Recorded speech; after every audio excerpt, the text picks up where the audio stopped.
Hello everyone, I am SG and I am back with episode 3 of death note. ये episode ऐसे start होता है कि सब लोग जो इन्वेस्टिगेशन टीम के मेंबर ना वो लोग मीटिंग रखते हैं। वो लोग अपना अपना पॉइंट ऑफ व्यू दे रहे हैं कि मतलब जो भी डेथ वगैरह हुआ है उसका क्या डिटेल्स है एंड ऑल। तभी एल जो है वो बोलता है कि जितना मैंने इन्वेस्टिगेट किया है उस हिसाब से मुझे ऐसे लग रहा है कि जो भी किलर है ना वो एक स्टूडेंट है। तो सब लोग ऐसे शॉक हो जाते हैं कि ऐसा कैसे हो सकता है। फिर वो एल बताता है कि मतलब आप लोग के पास जितने भी डिटेल्स है ना, जो भी विक्टिम्स हैं जिनका डेथ हुआ है उनका मुझे और डिटेल चाहिए। दिखाता है कि लाइट जो है ना अपनी बहन को पढ़ा रहा होता है, तभी उसके फादर आ जाता है तो उसकी बहन वो पढ़ाई छोड़ के चली जाती है। बोलती है मैं डिनर के बाद पढ़ाई कंटिन्यू करूंगी।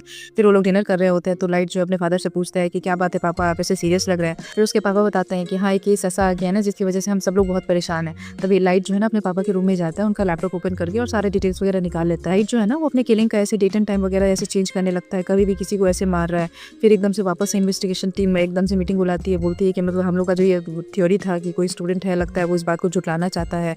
बट एल को कहीं ना कहीं अभी भी शक है कि वो स्टूडेंट ही है। एल को ना मतलब पुलिस पे फोर्स पे भी ऐसे शक हो रहा है। वो बोलता है कि अब मतलब इतने सारे पुलिस फोर्स हैं, अभी हमने ये डिस्कस किया और अभी वो ऐसे चेंज कर रहा है। फिर वो डायरेक्टली कुछ बोलता नहीं है पुलिस लोगों को, बोलता है आप लोग अपना इन्वेस्टिगेशन जारी रखिए। जो है ना पुलिस फोर्स में वो लोग ऐसे रिजाइन करने के लिए आते हैं और बोलते हैं कि मतलब हम लोग का नाम और सब कुछ सबको पता है, तो क्या पता कीरा हम लोग को ही मार दे। एल को तो कोई डर नहीं है, उसका किसी को फेस नहीं पता, नाम नहीं पता, तो उसको कोई डर नहीं है। बट हम लोग ऐसा रिस्क नहीं उठा सकते। वो लोग ऐसे रिजाइन करके चले आते। उधर लाइट और जुक का डिस्कशन चल रहा है। जुक उसको बोल रहा है कि मतलब उसको तो पता चल गया है कि एक स्टूडेंट है तो तुमको वो पकड़ लेगा। बट लाइट उसको बोलता है कि नहीं, ये तो मैंने जानबूझ के किया है। ये एल जो है ना ये किसी को भी मतलब भरोसा नहीं करता है, पुलिस फोर्स भी उस पर भरोसा नहीं करती है। किसी तरीके से बस एल का आइडेंटिटी चाहिए ताकि मैं उसको ढूंढ करके मार सकूं। फिर एक दिन लाइट जो है रिक के साथ वापस आ रहा होता है कॉलेज से, तो रिक उसको बोलता है कि देखो ना मैं तुम्हारे साइड हूँ ना मैं एल के साइड हूँ, बट मुझे लग रहा है कि ये बात मुझे बतानी चाहिए। तो उसको बोलता है कि तुम इतना घुमा फिरा के क्यों बोल रहे हो, जल्दी बताओ क्या बोलना चाह रहे हो। तो रिक उसको बोलता है कि कोई ना तुम्हारा पीछा कर रहा है। लाइट घर वापस आकर के एकदम से सोच रहा है कि बस मुझे इसका आइडेंटिटी पता चल जाए, फिर मैं इसको भी मार दूंगा। मतलब एल को कहीं ना कहीं शक हो गया है, इसीलिए वो हम लोग कैसे पीछा कर रहा है।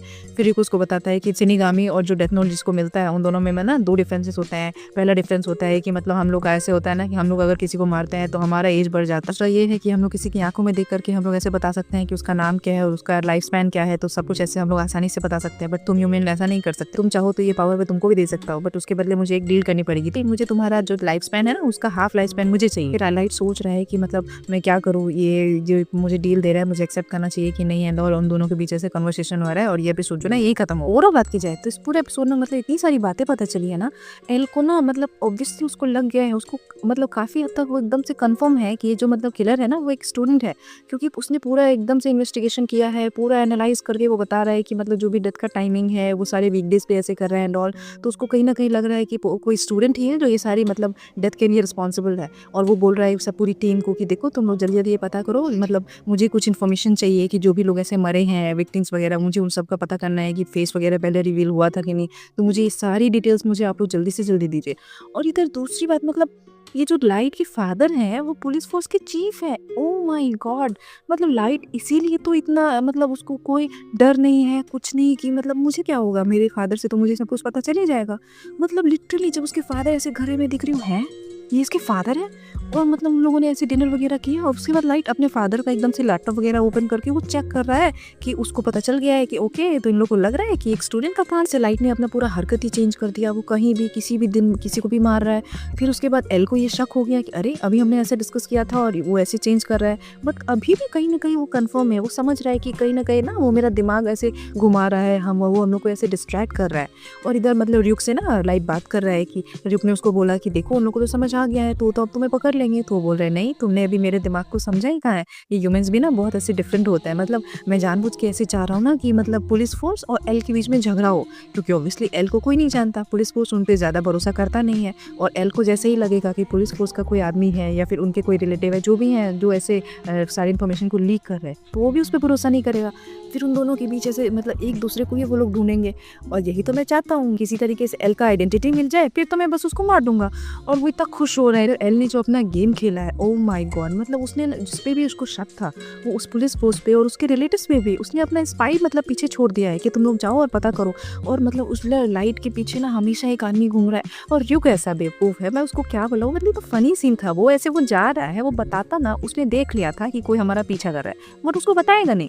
मतलब लिटरली वो ऐसे उसको बता रहे हैं ना कि देखो ना मैं तुम्हारे साइड हूँ ना मैं एल के साइड हूँ, बट मुझे लग रहा है शायद तुम्हें बता देना चाहिए। इतना लंबा चौड़ा खींच रहा है उस बात को। और लाइट उसको बोल रहा है, तुम बोलना क्या जा रहे हो, साफ साफ बताओ। फिर वो बोलता है कि कोई तुम्हारा पीछा कर रहा है। बोलता है क्या इंपॉर्टेंट बात, तुम ऐसे क्यों बोलते हो। और फिर वो जाकर के घर पे इतना से मतलब सीरियस हो गया है कि मुझे कुछ करना पड़ेगा, उस आदमी का मुझे आइडेंटिटी चाहिए कि कौन मेरा पीछा कर रहा है ताकि मैं उसको मार सकूं।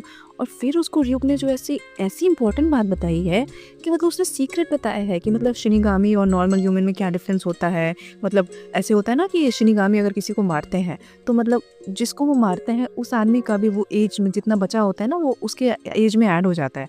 तो इसीलिए शिनिगामी किसी को भी जब मारना चाहे वो मार देता है और उसका एज अपने में ऐड करवा लेता है। बट ह्यूमन ऐसा नहीं कर सकता। ह्यूमन अगर किसी को मार रहा है तो उसका एज उसमें ऐड नहीं होता। दूसरी बात जो मतलब उसने बताया कि हम शिनिगामी में इतने पावर होता है ना हमारी आंखों में कि हम अपने किसी को भी अपनी आंखों से ऐसे देख करके उसके बस फेस को देख करके उसको बता सकते हैं कि उसका नाम क्या है और उसका लाइफ स्पैन क्या है, वो कितने दिन तक जी सकता है। और लेकिन ये ह्यूमन नहीं कर सकता। और इसीलिए हम लोग मतलब चाहते हैं कि किसी को भी देखते हैं उसका लाइफ स्पैन पता करते हैं और उसको जल्दी से मार देते हैं ताकि उसका भी हमारे ऐड हो जाए। और अगर तुम चाहते हो कि ये पावर मैं तुमको दे सकूं तो उसके लिए तुम्हें डील करनी पड़ेगी। बोल रहा है ऐसे कि डील, कैसी डील। वो एकदम से इंटरेस्टेड हो गया है कि ओ मतलब ऐसा पावर अगर मुझे मिल जाएगा तो मैं तो कितना मतलब बड़ा ऐसे पावरफुल हो जाऊंगा। बोल रहा है कि अगर तुम्हें मेरी आंखें तुम्हें चाहिए, ये वाला पावर चाहिए, तो उसके लिए ना तुम्हें जितना भी तुम्हारा लाइफ स्पैन है उसका हाफ लाइफ स्पैन मुझे चाहिए। अगर तुम मतलब मानो 50 साल तुम अभी जीने वाले हो तो तुम्हारा 25 साल मुझे चाहिए। मतलब लिटरली शिनिगामी लोग का ऐसा होता है कि गॉड है, ऑब्वियसली गॉड ऑफ डेथ है फाइन, बट गॉड है ना, उन लोगों को लाइफ स्पैन लेने की क्या जरूरत है। मतलब किसी को भी ऐसे मार रहा है और उसका एज ले रहा है और वो उसको भी ऐसा बोल रहा है, ऐसा डील दे रहा है। अब पता नहीं वो उस डील को एक्सेप्ट करेगा कि नहीं है, वो तो आगे ही पता चलेगा। कमेंट की बात की जाए तो इस पूरे एपिसोड का बस मेरे लिए वही था जब एकदम से मतलब लाइट के फादर घर आए और मैंने देखा कि क्या लाइट के फादर वो चीफ है। ओह माय गॉड, मतलब अब मजा आने वाला है। ये तो लिटरली ऐसा इंटरेस्टिंग होने वाला है कि सारी इन्फॉर्मेशन तो इससे मतलब चीफ से ही उसको पता चल जाएगा, अपने फादर से ही लाइट को। तो मतलब ये गेम प्लान तो एकदम से ही चेंज हो गया। रेटिंग देने की बात की जाए तो इस पूरे एपिसोड को मैं 10 में से 9 रेटिंग दूंगी क्योंकि ऑब्वियसली ये पूरे एपिसोड को मैंने एंजॉय तो किया है, इंटरेस्टिंग था, बट ऐसा वाव वाला नहीं था कि मैं 10 दे सकूँ। तो उस बेसिस पे मैं इस पूरे एपिसोड को 10 में से 9 रेटिंग दूंगी। तो फिर मैं मिलती हूँ आप लोगों से अपने नेक्स्ट एपिसोड में। Till then bye bye.